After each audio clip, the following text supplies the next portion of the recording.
Hey everyone, I'm Steven. And I'm Idamir. And welcome to our Game of Thrones Season 7, Episode 2 review. The episode is called Stormborn. Yeah. So right now we'll give you our initial reaction to the episode, tell you what we liked, what we didn't like, and also give you a breakdown of everything that happened in the episode.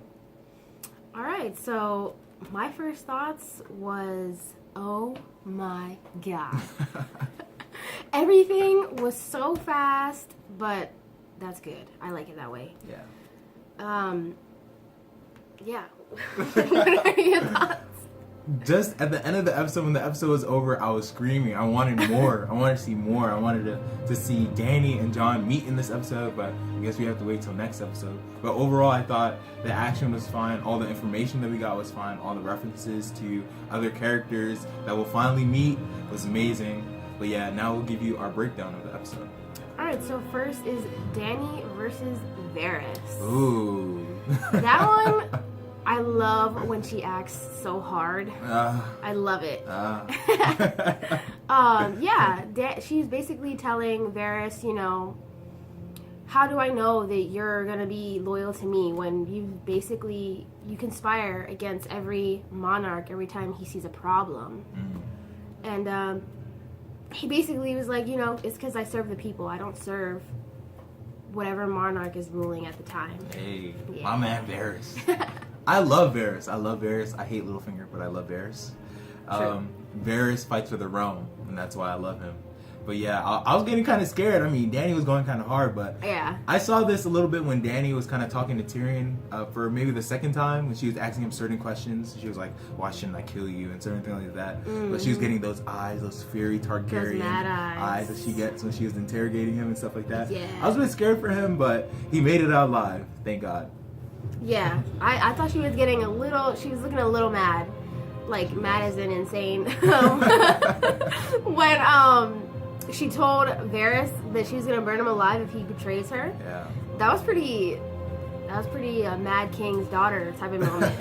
I told you last time, she has the Mad King blood in her veins, man. She does. Yeah, but she showed maturity when she said, if you ever see me failing the people that I rule over, come tell me and don't conspire against me. So I like that she'll be able to handle them telling her the negative things they see about her. So I mean, that takes strength. So I like that. Yeah, most of the people that she keeps in her circle are like that, because Tyrion's definitely like that. Yeah. Varys is like that. Yeah. Olenna is like that. I love me some Lady Olenna. Yeah. So what they tell Ellaria and Yara and Olenna what they plan to do. They don't plan to just go straight on and just go to King's Landing. They plan to basically take around it and then go for the kill. Yeah. Do you think Tyrion's plan failed? Well, first I'll explain his plan. Basically, Tyrion, he believed that Queen Cersei would tell the lords that will be fighting for her that we should fight against the foreigners. So knowing that, he didn't want the Dothraki and the Unsullied to be the ones to take King's Landing, because that would prove her statement right. And I mean, that could help rally the lords if they knew that they were fighting against outsiders. So basically, she wanted the Dornish army and the Tyrells, the army from Highgarden, to gather together to take King's Landing, while the Unsullied and the Dothraki, I'm choking on that word, the Dothraki army, we're gonna take Casterly Rock, which he said was the crown of power. She said something like that. He said that's where all the power lies, in Casterly Rock. So, yeah. Do you think his plan failed?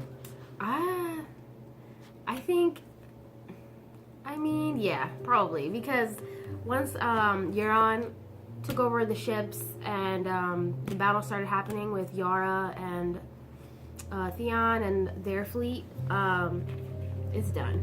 Yeah. Because it was supposed to be the Dornish and the Iron Islands both going to two different places, right? Or they were going together? No, I think, the fleet was supposed to pick up the Dornish army from Dorne, and then they'd return. And then I think attack King's Landing, something like that. Yeah, but that's a lot of people that now they're not going to have. Yeah. Well, they definitely won't have their fleet. I mean, the Dornish army is still available, but how are they going to pick them up? Right. I mean, they're waiting for their Uber ride, but their Uber's not coming. Yeah. Okay, what about Lady Olenna telling Dany that she needs to stop listening to Tyrion? Well, I love Lady Olenna. Yeah. And everything she says, I'm always gonna, think about it and think that it's kind of right. Mm-hmm. But I definitely think Dany should continue to listen to Tyrion because Tyrion is very smart. He was running strategic. King's Landing when it was kind of in chaos during season 2. Mm-hmm. So definitely. But she was basically saying that she surpassed all the clever men that she's ignored throughout the years. Right. And when she said that, I definitely thought about Tywin Lannister. But yeah, she ignored them, but I do not think Daenerys should ignore Tyrion. But I love her line when she was like, the lords of Westeros are sheep, but you're not a sheep. You're a dragon, so be a dragon. Yeah, that was pretty vicious. Yeah, but I think Dany should, like, trust Tyrion, but she shouldn't, like, trust him to make all the decisions. She should put her input on what she thinks should be done as well. If it was somebody like her working with Tywin, then yeah, definitely listen to your brain. Listen to but Tywin was a great. Tywin had but he didn't. Okay, Tyrion, he is very strategic, but he also has he has a heart, He thinks about other people. Yeah. Tywin did not think about other people. It was only the Lannisters, and that's it. Yeah, but if it was Tywin, you could take his strategic mind. Yeah, he was good at strategy. I'm thinking you take the sheep-like advice from Tyrion, but you also mix in your dragon vibe on it, and put it all together. But yeah, she has to mix the both of it. Have her input and have Tyrion's and balance it out, and they'll win. Yeah. Next happens, Melisandre shows up at Dragonstone. The official, how would you say it? Hop on. Yes, that's a good word.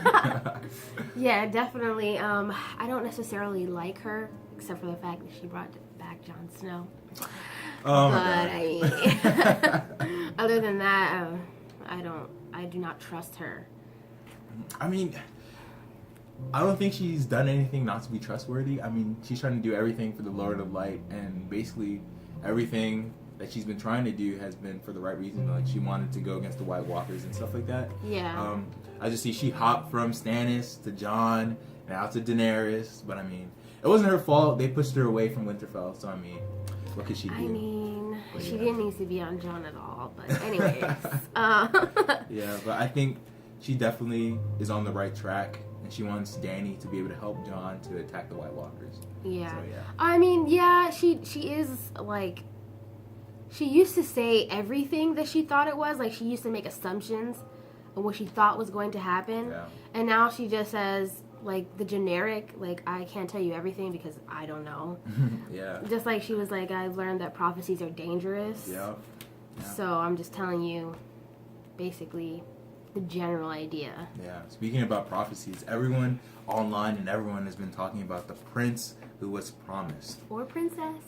Now we know, thanks to Miss Ende, the lovely Nathalie Emmanuel, we know that it could be the prince or the princess. Yeah. So, hey. Yeah. That part, Dany was definitely a little salty when she was like, well, I'm not a prince. Right. And then Missandei tells them, well, actually, that noun or pronoun can mean prince or princess in High Valyrian, so... but it's both Jon and Dany. It's not one or the other. That's what everyone thinks, but what if it's not? It's both! Okay. So then she brings up Jon Snow, talking about that prophecy, Melisandre. She brings up Jon Snow and how he's going to play a part in the war to come, just like Daenerys. And at first, Dany's not with it, but then Tyrion convinces her, well, I know Jon Snow, I was with him before at the Wall, he's a good person. Yeah. So I like that shout out when she started talking about John. For some reason, I didn't understand why she didn't say because John came back to life. I thought she was gonna bring that up. I did think she was gonna say that. I thought that would be tough. I thought that would really grasp Dany and Tyrion's minds to be like, oh, something's happening. And I like how Tyrion was shocked to hear that John, the bastard of Ned Stark, was now the king of the North. So that was awesome. I enjoyed that. Yeah, that's true. Yeah. But also maybe she didn't tell them because she wants him to tell her himself. Yeah. Because she said all the things that he's been through. She didn't say, oh, he's seen, and she said the things that he's seen. She didn't say, oh, he saw the White Walkers, or he died, and I resurrected him, and whatnot. Yeah, it'll probably be more powerful anyway coming from him. Yeah. So, yeah. I can't wait to see that meetup. Oh, my gosh. I know. I'm ready for next episode. So ready. Okay. Missandei and Grey Worm. Ooh, baby.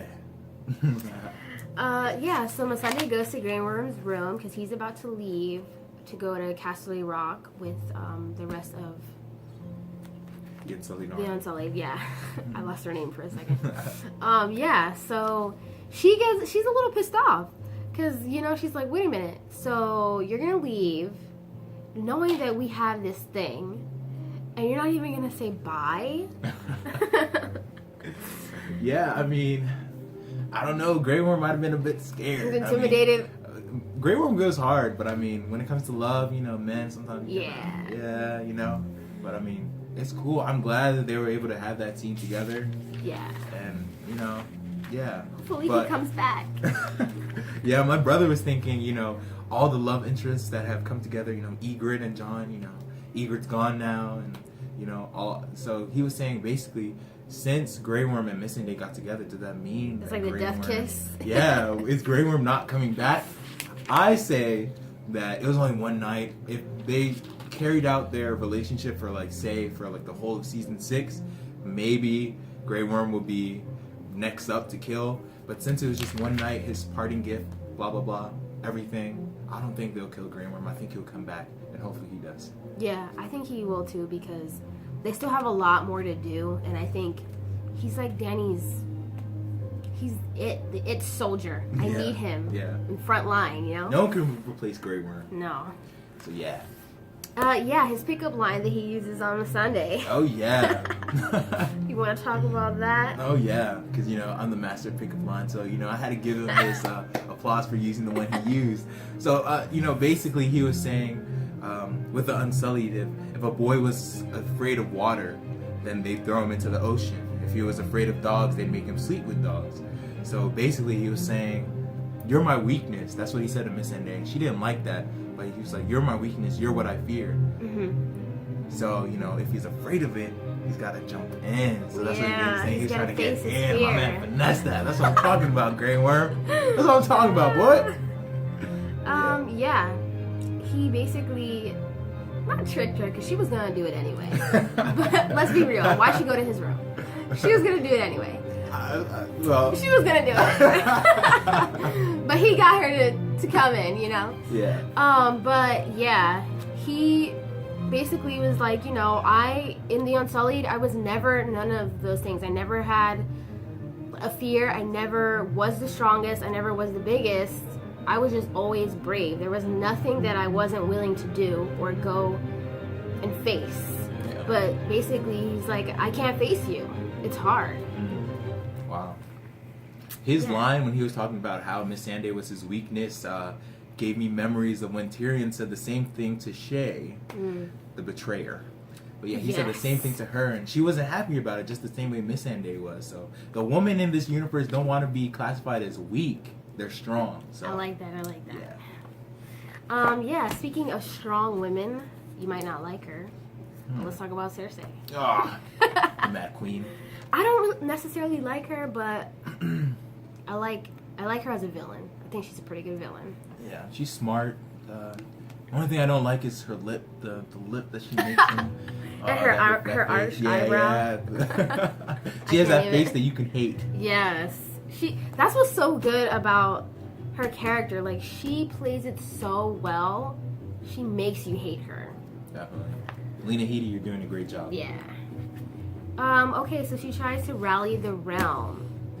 basically she tells all the noble lords and people of King's Landing, you know, we have to come together because if Dany comes here and she takes over the throne, she's going to have a bunch of foreigners and she's going to mess up the entire realm.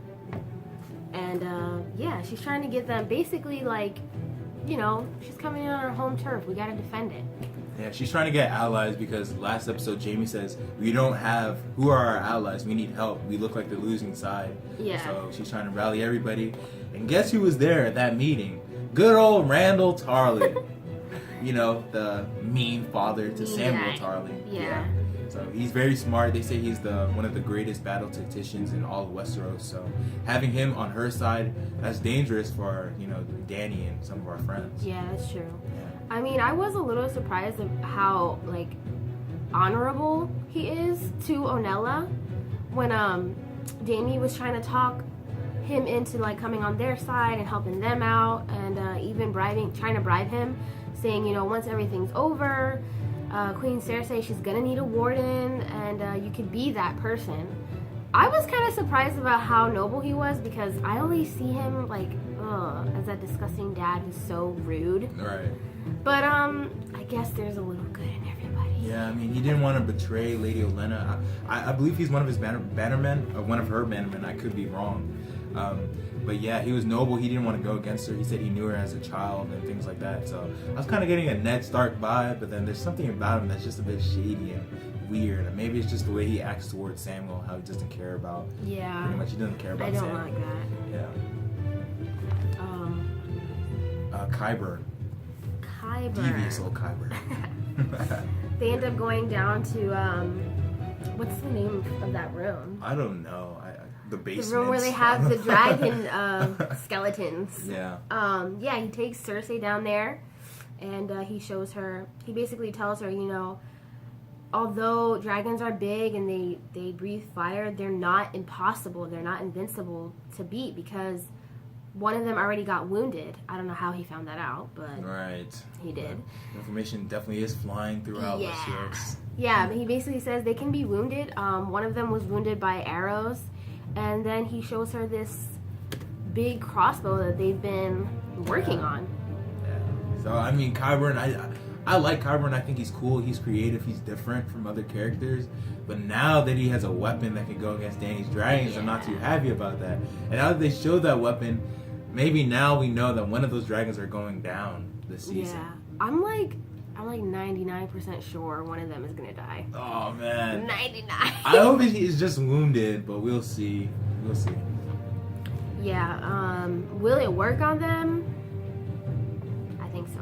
He thinks they'll get wounded, but I mean, even though he said earlier that the skeletons are old, so when Cersei pulled the trigger, maybe it won't be as effective on like a live dragon. Hopefully, yeah. But I think if you get them in the right spot, it could definitely. And then plus, they won't be trying to hit a stationary target. It's going to be moving, so that's going to be even harder. Yeah, that's true. Yeah. We'll see. Hopefully, these dragons survive. I mean, at least let Drogon survive. You know? Yeah, he has to survive. All right, so the sea battle with Euron, Yara and Theon, and Alaria and her sand snakes. Yeah. So actually, before we see Euron and his fleet come into the picture, you like go below deck and you see Yara and Alaria Getting it on, about to get it on. Yeah, so they had like a little thing, but it's not gonna last. Nothing's gonna happen. Yeah.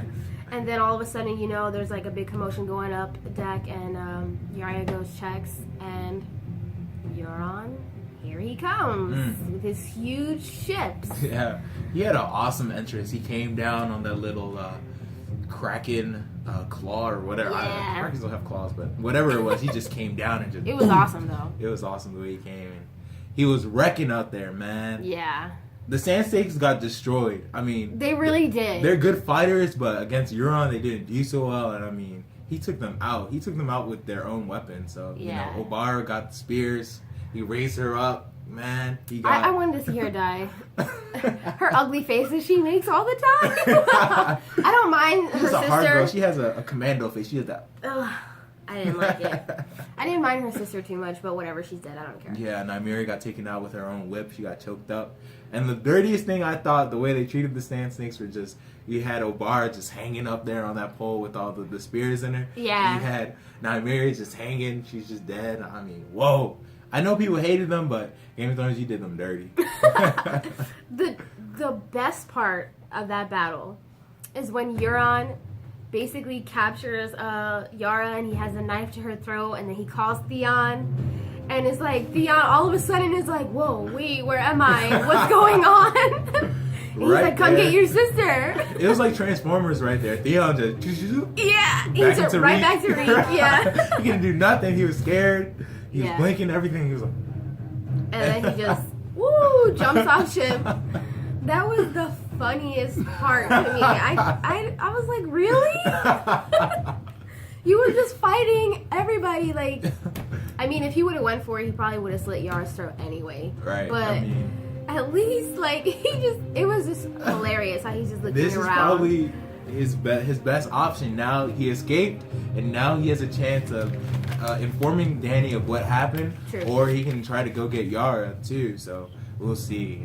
I don't think. I mean, the way that he just showed how scared he was, I don't think he'll go try to save her actually. By himself, anyway. But yeah, not by himself. If he goes by himself, he's gonna get killed. So, yeah. Yeah. I mean, I don't know what they have in store for Theon. I mean, what could happen to him? Is he gonna die off just like what more could he do? Have a part in the story? I mean, he's gonna have a part, but I mean, I wonder how they're gonna end his storyline. I wonder what's gonna happen. Yeah, that's pretty interesting. Hopefully he comes... He's gotta go hard at least a little bit. He was going hard. Like, he was killing and he was doing it. But then all of a sudden, I don't know, I guess seeing crazy Euron, he was like, yeah, I can't handle it. Yeah, but I think maybe they might give him a noble end. He might gather some soldiers and try to go after Yara, and then he saves her, but he loses his life, so maybe a hero. But I mean, Game of Thrones goes too hard. They're not like every other TV show, so it might not be that simple and clean, but true. We'll see.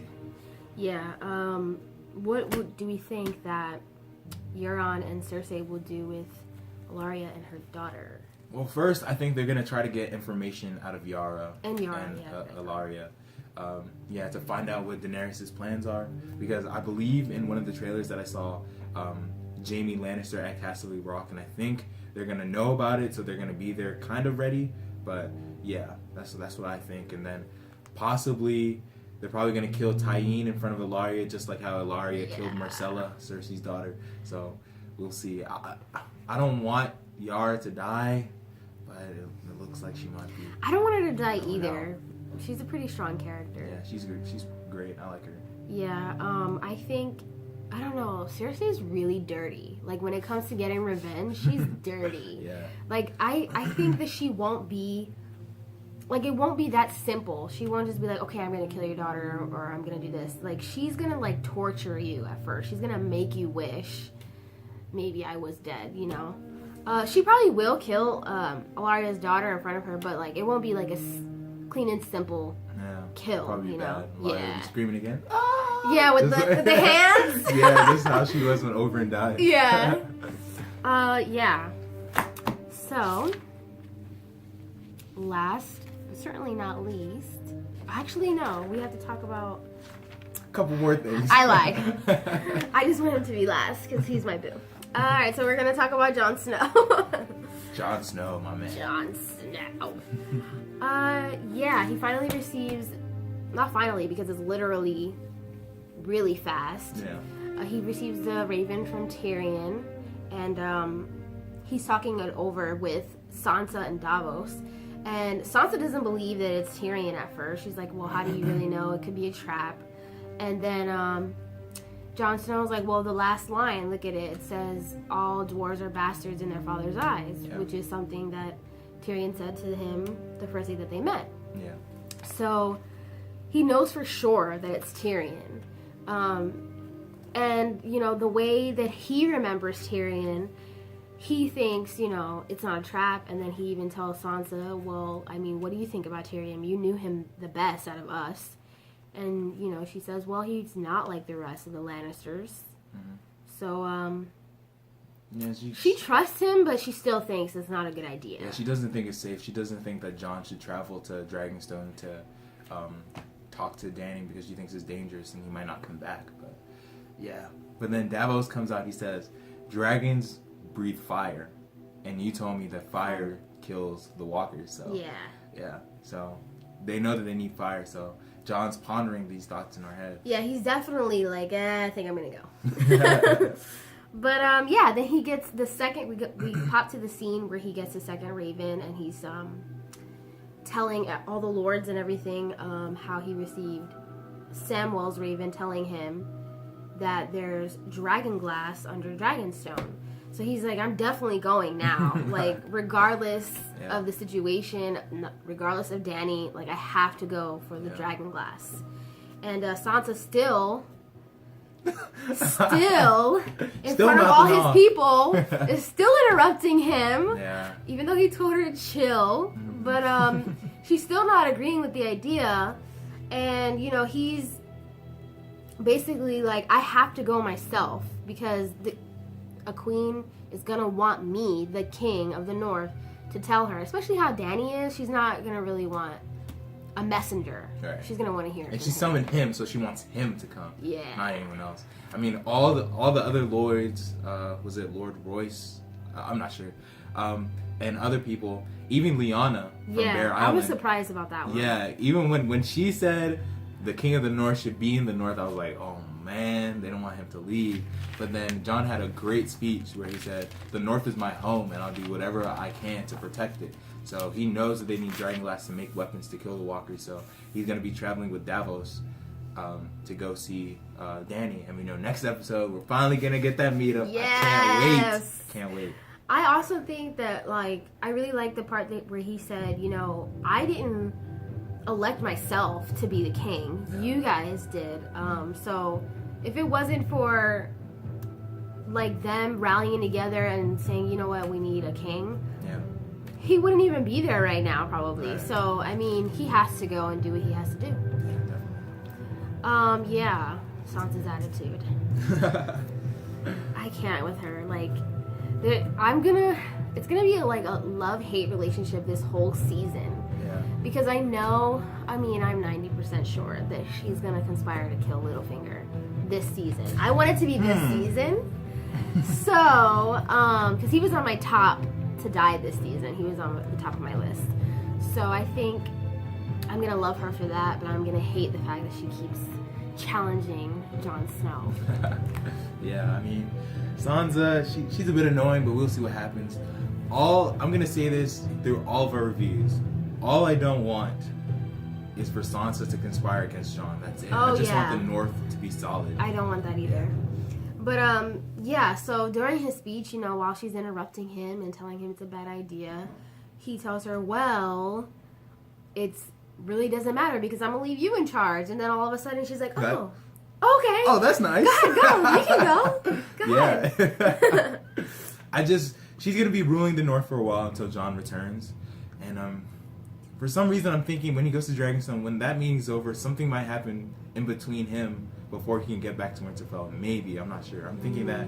But, yeah. So, I just hope that the power of her ruling the North doesn't get to her head. And I know that Littlefinger is going to be creeping up, trying to say certain things, trying to get her to do certain things, you know, trying to wiggle his way in there, that little snake. But, yeah, we'll see. Yeah, I think, I get that feeling. Because I think she's starting to love the idea of power.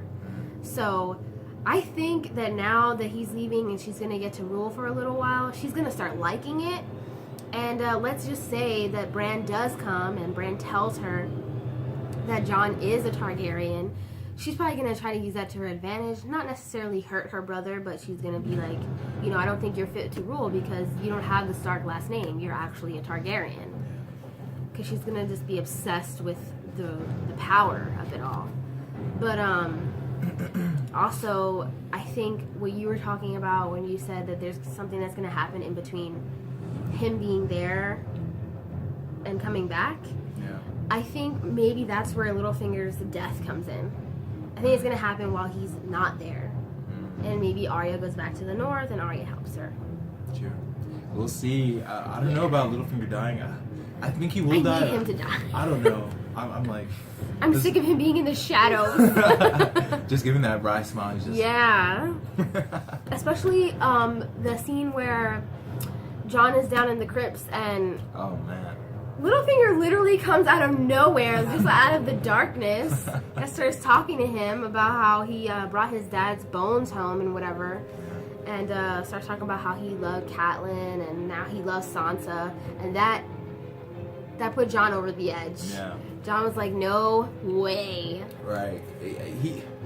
My man Jon was being dirty to Littlefinger the whole time. He was just there rapping, and Jon was like, I have nothing to say to you. Yeah. Like, my man. But before he even brought up that whole love, he loved Catelyn and he liked Sansa and all that, he talked about how Catelyn would be surprised that he's the only one that survived out of Robb and out of Ned Stark. He's the one that survived, and he's the king of the North now instead of any of her children or even Ned. So that was messed up. He was throwing a little shade. Yeah, he was throwing shade. He was. And Jon had enough when he said, I love Sansa just like I loved Catelyn. Jon comes back and gives him a good choke, man. Yeah. The creepiest part had to be when Jon walks away from choking him and you just see Littlefinger crouched down with that stupid smirk on his face. Like, you just got choked out and you're smiling. Right. You know he's crazy. Yeah. But I mean, it's a nice symbolism, like the same way that Ned Stark was choking Littlefinger in season 1. Jon's doing the same thing. Hopefully they're not on the same trajectory to Jon Snow dying. I know you're not gonna like that. Definitely not. Yeah. So that leads us into Samwell. My man Sam. What he's doing at the Citadel. So you come into a scene where it's Samwell, the Archmaester, right? Archmaester, sorry. Messed up on that word. Archmaester, and he's just cleaning up Jorah a little bit, and basically he's telling him, you know, you have years to live, but you're probably gonna go basically insane in a few months, and there's basically nothing we can do. There's nothing we can do here, and we gotta send you on your way. But then Samwell remembers how Shireen, Stannis' daughter, he remembers how she had grayscale, but then they were able to stop it before it spread really crazy. Yeah. But then the Archmaester tells him, Samwell, well, I mean, that was when she was a baby. Like, they were able to stop it before it got crazy. Jorah's case is already really far gone. Yeah, so he tells him it would be dangerous. The last person who even tried ended up getting dragon scale and died. Yeah. So, I was about to say something about Shireen, but I forgot. So Lost we can it. continue. Yeah, so he ends up telling him no, and then later on, you see, later on at night, Samwell comes back to Jorah's cell, and he basically tries to help him. Actually, before that, the Archmaester tells Jorah, you know, I'll let you stay here one more day since you're a knight, and you decide what you want to do with that day, because if you were just a regular person, I would have sent you on your way now, but since you're a knight, I'll let you stay one more day and you decide what you want to do. And then he's talking about, like, if you want to take your life, go for it. Yeah, maybe a noble death is how he's going to go out, you know, fall on his own sword or something like that, but my man Jorah can't go out like that. Yeah, so then actually the next scene that I was talking about, it begins with Jorah actually writing a note, you see, to Khaleesi. You can only assume that he's basically saying, you know what, I didn't find a cure, I'm sorry. I won't be coming back. Yeah, I won't see you ever again. And then in pops Samwell with a whole cart of little medicinals and things like that. And he basically tells Jorah, I'm here to help you. I'm here to cure you, but no one knows and I'm not allowed to. So we got to keep it quiet. But since you're the son of, what's his first name? Jorah Mormont, I cannot let you die. Yeah. It's like, you will not die today. Yeah. And he referenced how Mormont said the same thing to Sam, how you will not die, something like that. When Sam was scared about the White Walkers and everything, I think they were at the Fist of the First Men, possibly. I think that's where they were. So, in respect for Jorah Mormont, who was a great character on the show, he's going to help Jorah. His son. And man, that grayscale when he's picking it off. Oh, Oh my god, that was nasty. Very nasty. You see the pus flowing out of it and all. Man. It seems like, I mean, that was very dramatic, but it seems like Samwell, he's having a lot of the comedic scenes, which is really funny. Yeah. Comedic and disgusting scenes. Yeah, that's true. They're both together, but it's really funny when he's like cutting into it, and he looks at him, and he's like, "I'll just go for it." But yeah. I mean, Jorah was dying when he just peeled off just a piece from his chest. Yeah, just that. I mean, and he still has to go around his whole back and down his body and all that. Jorah's gonna just die from that. It's gonna be a long night. Right. So he basically tells them, once we remove that, we can put ointment, and it should be good. Yeah. But we'll see. Yeah. All right, and then last but not least, let's talk about the scenes with Arya.